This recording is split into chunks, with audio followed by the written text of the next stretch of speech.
Gardening. She shook. Gardening. That comes out of dirt. Food. Like, it's magic. Magic. Food comes out of dirt. Alexandria Ocasio-Cortez, as an adult, discovering that lettuce grows in the ground. She's really from the suburbs, you know. She's dumber than anyone thought. Ba, ba, ba. All right, I do have, it is Mailbag Day. But since we did AOC there, Alexandria Ocasio-Cortez, she's been dazzling the world. She in Munich, at the Munich Security Conference, formerly known as the Verkunde, Das der Verkunde. When I went to the Verkunde Conference in Munich long ago, aboard Ronald Reagan's old Air Force One that had been moved on to becoming an airplane for cabinet secretaries, and I flew there with the Secretary of Defense. But she, remember when she discovered the garbage disposal, and that freaked her out, and then she discovered there was a community garden and people were growing lettuce and carrots in the community garden, and she was freaked out that food grew in dirt. Crazy, completely crazy. But let's go forward to Munich and AOC. She was asked this. We played this one for you yesterday. But she, honestly, this person, Venezuela is entirely north of the equator. Just for the record, here is AOC being a genius and running for president at the Munich Security Conference in Germany. Look at what happened in Venezuela, for example. Venezuela. It is not a. It is not a remark on who Maduro was as a leader. He canceled elections. He was an anti-democratic leader. That doesn't mean that we can kidnap a head of state and engage in acts of war just because the nation is below the equator. That's why. And they all clapped. And then they invaded Poland. Yeah, because it's below the equator, and crimes and kidnapping. He is a wanted criminal, one of the world's leading drug traffickers, and he was taken into custody by the United States. He stole the election in Venezuela, and the Democrats are good with it. They're good with the drug trafficking. They're good with Hugo Chavez's daughter being worth $4 billion and being the wealthiest person in all of Venezuela. They're fine with all this, and they're fine with Venezuela apparently being south of the equator or below the equator. They use the words, but they don't know what they mean. And I got to say, going back and forth with my friends, with Vance and Vansley and his lovely bride, Jerry, last night, and said, we were watching AOC in Munich, and it reminded us of only one thing. And I said, oh, really, what's that? What's that, Vance? What's that, Jerry? Said, well, you may remember the Miss South Carolina getting a question and answer thing a little bit jumbled. Poor old Miss South Carolina. Recent polls have shown a fifth of Americans can't locate the U.S. on a world map. Why do you think this is? That's the question. I personally believe that U.S. Americans are unable to do so because some people out there in our nation don't have maps, and I believe that our education, such as in South Africa and the Iraq, everywhere I believe that they should, our education over here in the U.S. should help the U.S. or should help South Africa and should help the Iraq and the Asian countries, so we will be able to build up our future for our children. What? Thank you very much. Thank you very much. The guy holding the microphone was looking around like, is it me? What's going on here? Some American people don't have maps, and that's why they can't spot the United States of America on a world map, because education, and then something about South Africa. And naturally, that having resurfaced now, it reminded everyone of Alexandria Ocasio-Cortez in Munich. Would and should the U.S. actually commit U.S. troops to defend Taiwan if China were to move? I think that Congresswoman, this is such a, I think that this is of course what is it? A very longstanding what is policy of the United States. Huh?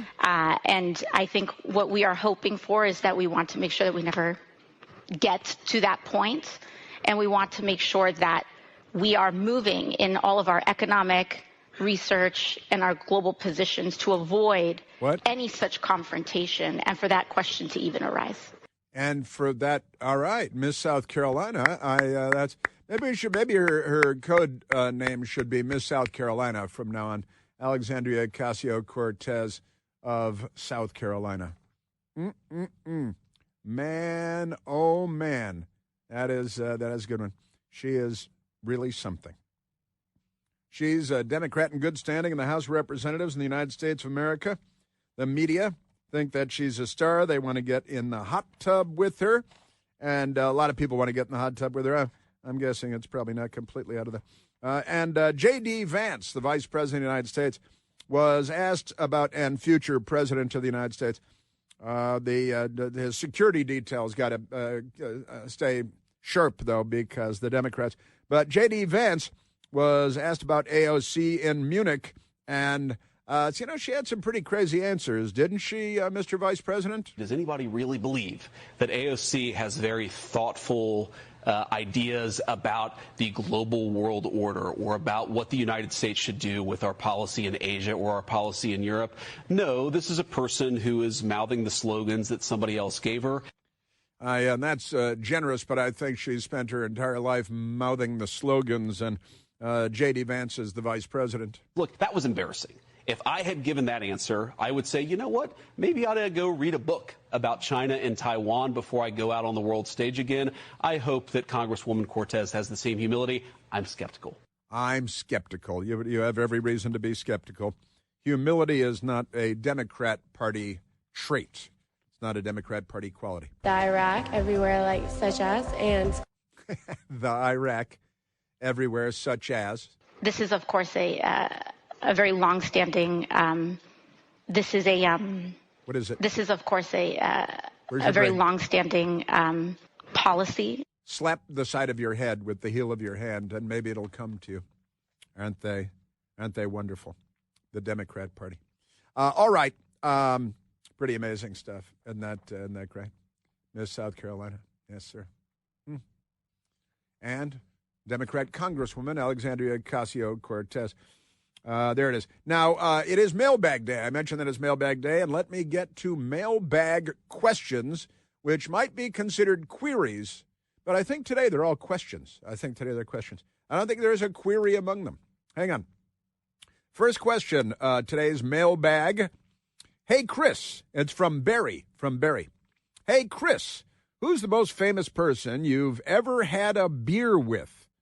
Not someone you met, but actually sat down and drank a beer with at a bar or restaurant. Well, that's, gosh, I don't know. I'd have to give that. I'd have to mull that for quite some time. But I can tell you that Michael Piercy and I mentioned it a while ago, and when I read it aloud to Michael Piercy, and there are a number of different answers. Now, I did sit down and have beer, not in a bar, but with Ronald Reagan at yard parties in Santa Barbara, California, and Hope Ranch, and in the valley, the Santa Ynez Valley, where I was able to hang out and standing sometimes, but sitting down and drinking beer with Ronald Reagan also. And he's a pretty famous guy, but that might not count because he was president of the United States at the time. And let me jump ahead. When I was living in California, living in Santa Barbara, I went to a bar in Montecito, a restaurant and bar in Montecito on Coast Village Road when I was probably 22 years old or something. So it had to be when Ronald Reagan was president. It had to be 1982, I'll say 1982. And went to this place, I think it was called La Chaumière, a Frenchy place. And I was doubtless riding my bicycle. And I said, you know what, I'm going to stop and have a beer. So I went and I sat, nice sunny day, afternoon. And I walked into this place and I had a bar when you walk in and the restaurant behind. And I went to the end of the bar and I sat down. And there was one guy at the bar sitting around the bend, and it wasn't a big bar. He's 5 bar stools away from me. But he's sitting there by. He's the only guy in there this sunny afternoon in Montecito. And I sat down and I ordered a beer. And I see this guy sitting down here, and he's got brown liquor in a glass with ice. And he's a grown man. And I said hi to him, and because we're the only 2 people in the place, and I do that. And he said hi back and asked a kind of a throwaway question. And I answered. I said, "Oh, good." And then I looked. I realized it was the Hollywood movie star Robert Mitchum, who is no small potatoes in the 1950s, the 1960s, the 1970s, and now it's the 1980s. And it turns out he lived in Montecito, and I learned later that this was a hangout of his neighborhood hangout. And I actually went back one more time, like 2 weeks later, and there was Robert Mitchum again, sitting at the bar having brown liquor in a glass with ice. And I ordered beer again, and again we had a nice talk, and a little of this, little of that, nothing too serious. I think Ronald Reagan coming to Santa Barbara was talked about, and that was a good one. And then I got Robert Mitchum was really, and he's a really cool actor. He really was a badass, cool actor forever. And I was kind of thrilled. It's like, you don't want to meet Dom DeLuise so much, but Robert Mitchum, pretty cool. And then I would fast forward again and say that Rob O'Neill, who I sat down with a couple of times and had a couple of beers at different locations. Once we had a beer standing, I think, at the Naval Academy outside of a football game. Now, who is Rob O'Neill? Who's Rob O'Neill? Because you said famous person. Well, Rob O'Neill was the Navy SEAL Team 6 that went in on the Abbottabad raid in Kyrgyzstan and killed Osama bin Laden and pulled his body out. And Rob O'Neill is the guy who pulled the trigger for the final time and killed Osama bin Laden. And he was a regular American guy, enlisted guy who became a Navy SEAL in SEAL Team 6 and found himself in that compound in Abbottabad and shot and killed Osama bin Laden. And that I would rank him high, very high, because that's a cool thing. That's a really cool thing. Robert Mitchum, fun. Ronald Reagan, fun. And I've got to say, for more, I'm going to have to give it thought because been a lot of stuff going on, But thank you, Barry. That's a fun question, phrased in a fun way. James asks, "Hey, Chris, love the show.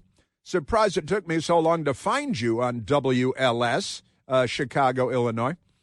What is your show prep like, and do you use notes?" Well, my show prep is nonstop and never ending, and quite honestly, my show prep has been ongoing since I was a teenager.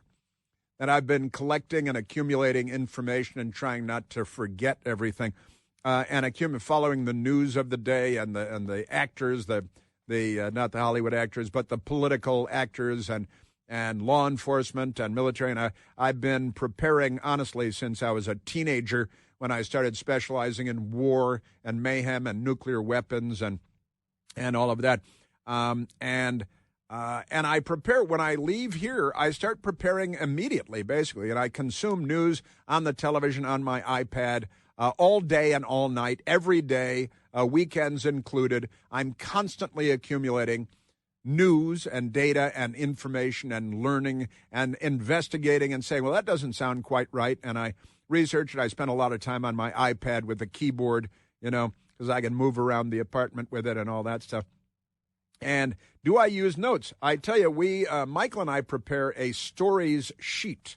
And today, the story sheet is just links to news stories that I can click on here in the computer. And how many pages do we have today? Like 9 pages of stories. Michael says 7 pages of stories, of links, and some cut and paste tweets and things like that. But as for handwritten notes, and these are notes of a sort, the stories list, and we could share it. We could post today's stories list on the internet, on Twitter and Facebook and things. But do I use notes? Almost never. I have a notepad at home. It's actually an atlas, and it's about 2 feet high and a foot wide, and it's thin, and it's a world atlas. And I have printer paper in there in a little sleeve. And I pull that out and I use the atlas as my notepad, and I can move around with that. And I write a couple of notes, but I got to tell you, that's just to build it into my memory. To write it is just to build it into my memory. But I really don't use notes. I use the links to the stories that I've already read and Michael Pierce and I have shared. And I click on those stories. I have a number of them in front of me right now up on the computer. But notes, I really don't. I study, I absorb it, I read it, and sometimes I highlight passages in print stories. I gather a lot of sound bites from various television news outlets. But then I come in here and I riff, and it's all off the top of my head. I know somebody that does a radio show who writes out her radio show for 3 hours ahead of time, and it sounds like it. But I do everything. Once I prepare, I come in and I riff, and everything is spontaneous. No notes, but all prep all the time.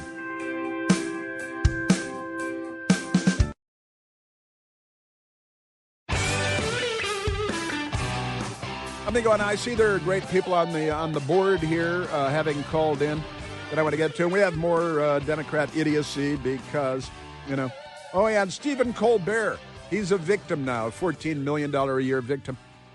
But back to the mailbag. Valerie asks, hey, Chris, love your show on Newsmax, but Jason Nichols, he's the liberal on the show, has TDS. He does have terrible case of Trump derangement syndrome. He has TDS so bad it's hard to watch. What advice would you give to people dealing with severe TDS? I'd say that it is a bona fide, I read it here, that psychiatrists have said that it's a bona fide mental illness that Democrats are suffering from in very large numbers. And I would tell them probably to leave the country and never come back. I'd say leave the country and never come back. Or just turn off the TV. Stop consuming news. Go out. Everything's fine. Everybody's fine except you. The economy's great. We're not at war, I hope, with Iran or anything anytime soon. Just live your life and stop being a political fanatic.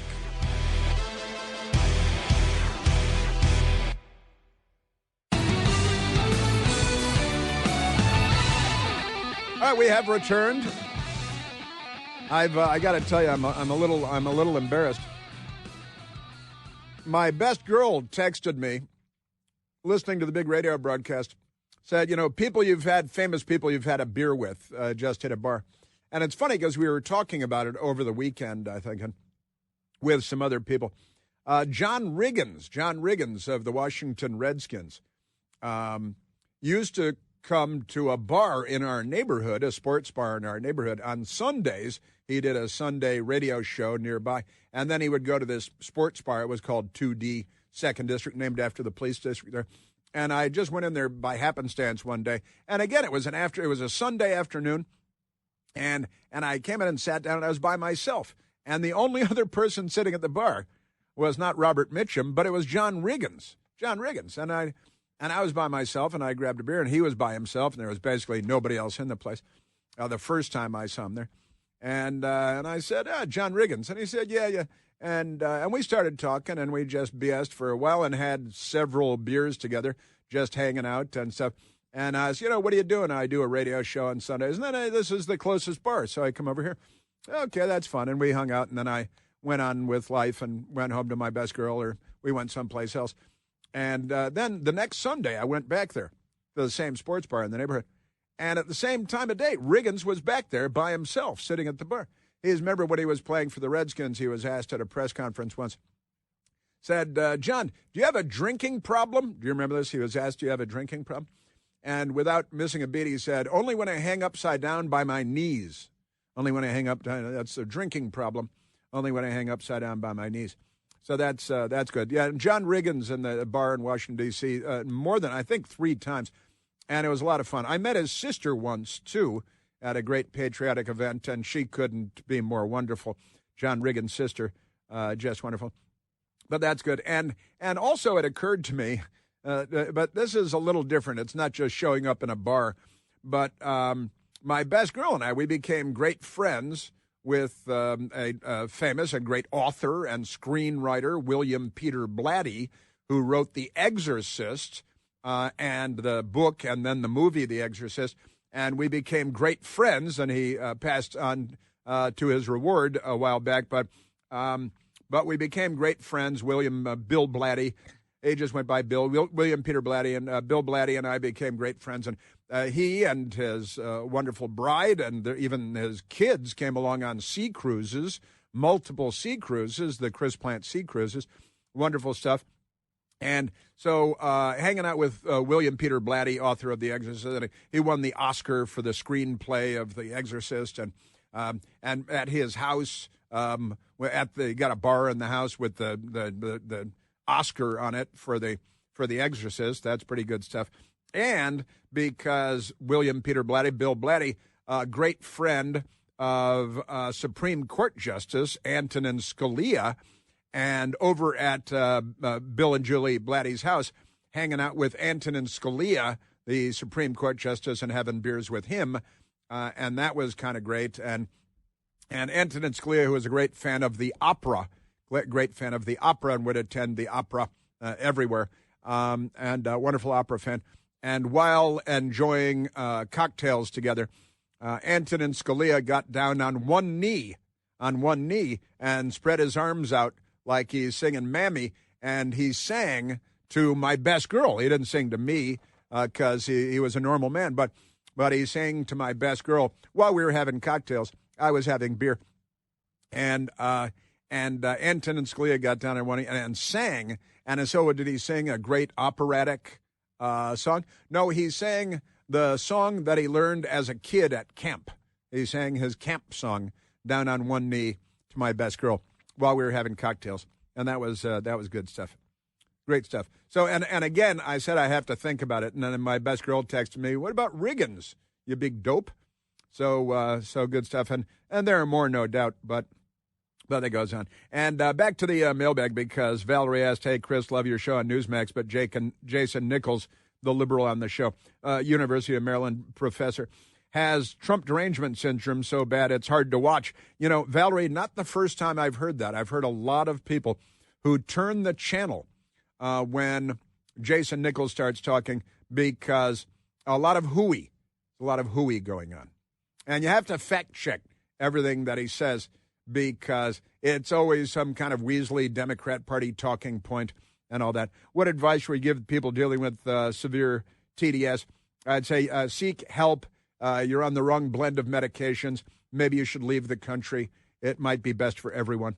But it is an illness. And then Joyful asks, what a wonderful name. Joyful asks, Chris Plant, why don't you just tell Jason Nichols, same guy, same liberal on the Newsmax TV show, why don't you just tell Jason Nichols to pack his bags and move the hell out of America since he hates it so much?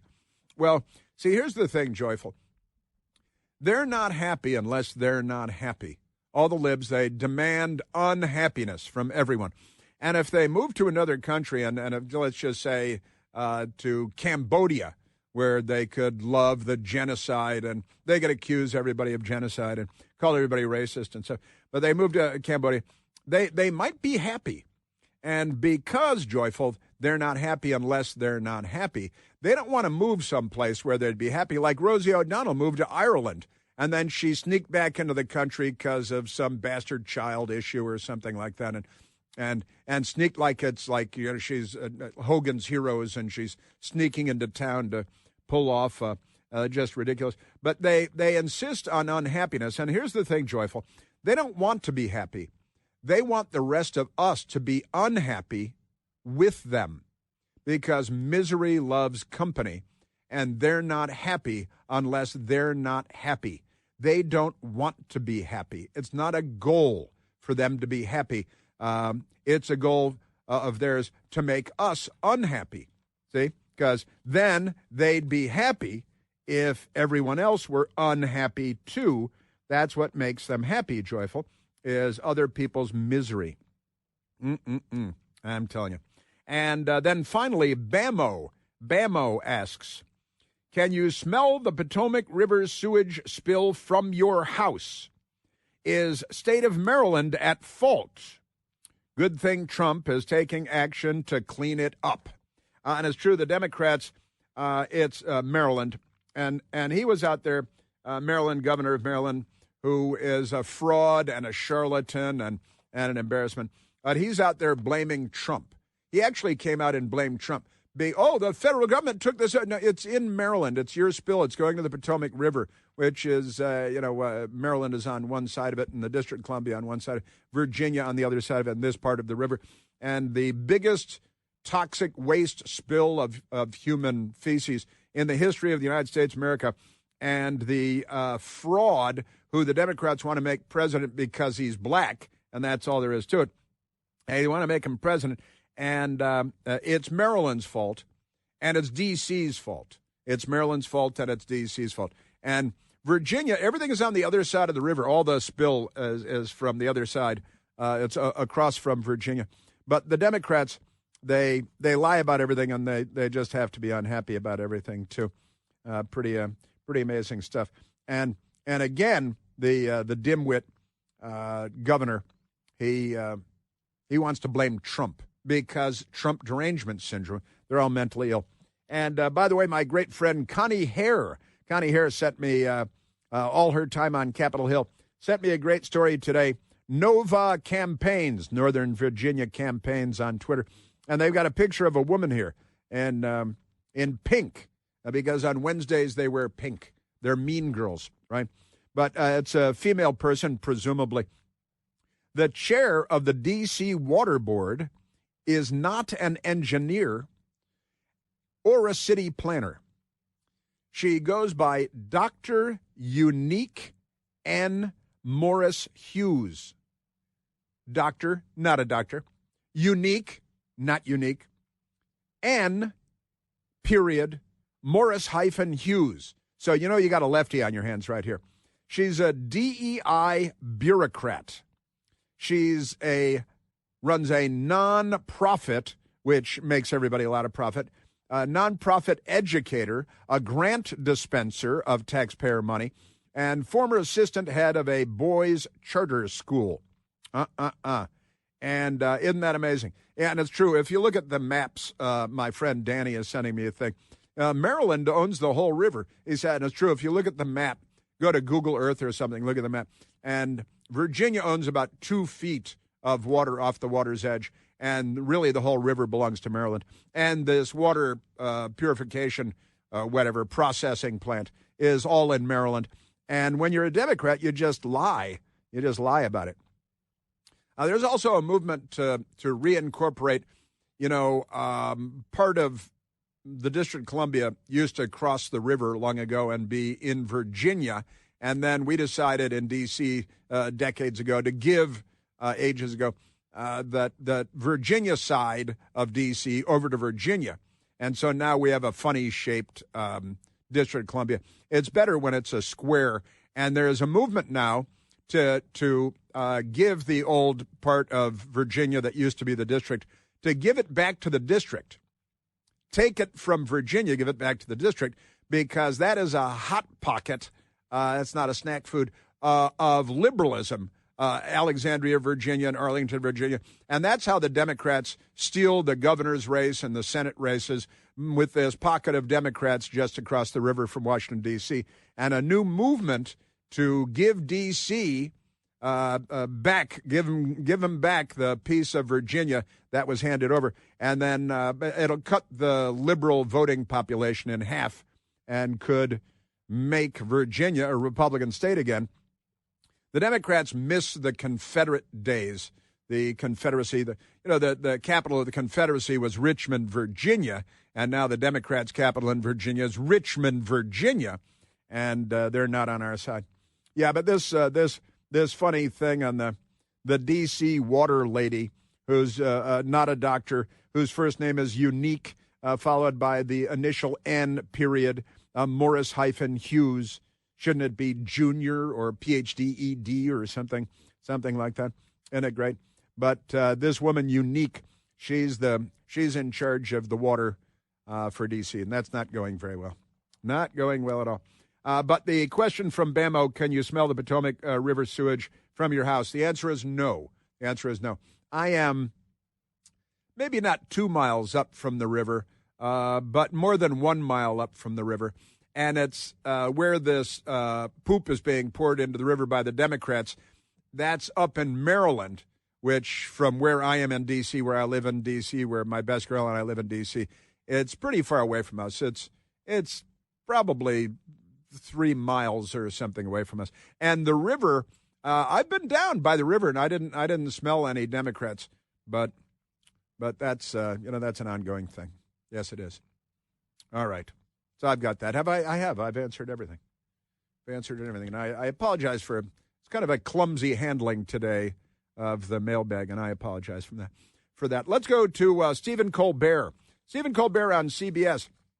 He's an angry, bitter lefty. He's not happy unless he's not happy. You give him $14 million a year and limousines everywhere he goes and penthouse apartments and beach houses and helicopters, and still they're just miserable because it's their nature to be miserable. They don't want to be happy. Stephen Colbert on Monday night, very angry because he was inviting a Texas Democrat running for office, Tallarico, on his show, and the CBS network said, well, if you do that, you're going to have his competitor on because of FCC rules. And an angry Stephen Colbert lashed out. You know who is not one of my guests tonight? Texas State Representative James Tallarico. He was supposed to be here, but we were told in no uncertain terms by our network's lawyers who called us directly how angry that we could not have him on the broadcast. That's not true. That's a lie. No, they said you can have him, but because of equal time requirements under the FCC when you have a politician on. And the funny thing is, the other politician you had to have on was a dumb Democrat, another dumb Democrat. Isn't that amazing? And so you only want to have a Democrat on and no Republican because he's a propagandist from the Nazi tradition. I just like calling everybody Nazis now. Stephen Colbert, and he's like, hey, we don't care about no stinking equal time. We don't need no badges. You might have heard of this thing called the equal time rule, okay? It's an old FCC rule that applies only to radio and broadcast television that says if a show has a candidate on during an election, they have to have all that candidate's opponents on as well. There's long been an exception for this rule, an exception for news interviews and talk show interviews with politicians. Now, that's crucial. How else were voters supposed to know back in '92 that Bill Clinton sucked at saxophone? It's not all that he sucked at, but that's another discussion for another day. And that was an attempt at humor. But you hear the anger. He's lashing out. He's bitter. He's angry about it. And then he said to the head of the FCC, the Federal Communications Commission, these rules are put in place so you're not filthy propaganda outlets for the Communist Party, which the Democrats are the TV, late night, all of them attacking, listen to this, the head of the FCC. Carr said he was thinking about dropping the exception for talk shows because he said some of them were motivated by partisan purposes. Well, sir, you're chairman of the FCC, so FCCU. Because I think you are motivated by partisan purposes yourself. No, that's not what's happening here. These, they're rabid political hacks. I'm not nearly as political as Stephen Colbert. I'm just not. And these people are paid tens of millions of dollars to do propaganda for the Democrat Party, and they assume the networks are just there for the picking. Stephen Colbert, and then he makes up a crazy lie. Oh, it's Trump. Must be Trump's fault. Like Trump has watched you in the last 20 years. Donald Trump's administration wants to silence anyone who says anything bad about Trump on TV. Lie. It's no surprise that two of the people most affected by this threat are me and my friend Jimmy Kimmel. Carr defended it like this. If Kimmel or Colbert want to continue to do their programming and they don't want to have to comply with this requirement, then they can go to a cable channel or a podcast or a streaming service, and that's fine. Great idea, man whose job is to regulate broadcast TV. Suggest everyone just leave broadcast TV. Well, he didn't suggest everybody leave broadcast TV. Maybe join the 21st century where media is moving. And no, what he did was explain the long-standing FCC rules, which you ought to have been aware of since you've made $200 million doing Democrat Party propaganda. And It's not as politics. By the way, who did he just mention there? His close personal buddy, Jimmy Kimmel, who's headed to Los Angeles, where he will headline a $25,000 per ticket fundraiser for House Democrats and for Hakeem Jeffries. And all of this is just fine with the communists. With the left, they should the death camps are coming. I can hear the rail spurs being built now. The Democrat Party is not on the side of truth, justice, and the American way.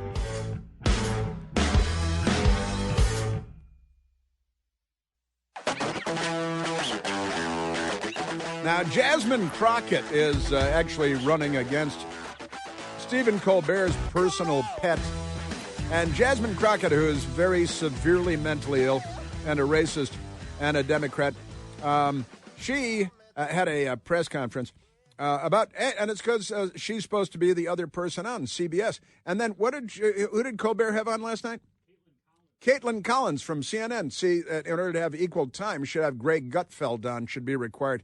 Jasmine Crockett. We did receive information suggesting that the federal government did not shut down this segment, number one. Number one. My understanding that the federal government didn't shut this down. CBS did, the CBS network, and the idiot Colbert even said as much. Jasmine Crockett. It is our understanding that Colbert, either Mr. Colbert or CBS, decided that they just didn't want to air it. And this was because of a fear that the FCC may say something to them and that there may have been advice to just have me on, and then they could clear She's making issue. Up. There may have been. She makes everything up. Now, first of all, the leftists that Colbert had on, they set up a GoFundMe or something. And what does he raise? $2.5 million? $2.5 million. So now they're bragging that he was banned and made $2.5 million from gangs.